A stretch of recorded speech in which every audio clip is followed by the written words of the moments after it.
Track 12, Activity Book. Unit 1, Lesson 6.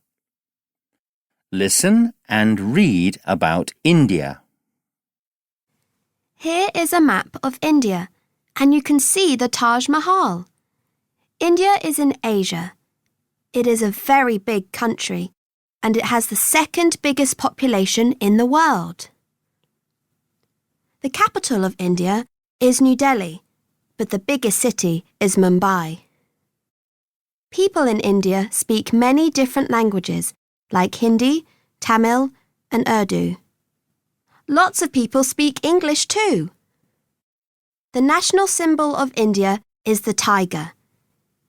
India is famous for elephants, tea, curry, and saris. A sari is a dress that many Indian women wear. Here is a picture of the Himalaya mountains. Part of the Himalaya range is in India. The rainy season is called the monsoon. The monsoon is from July to September.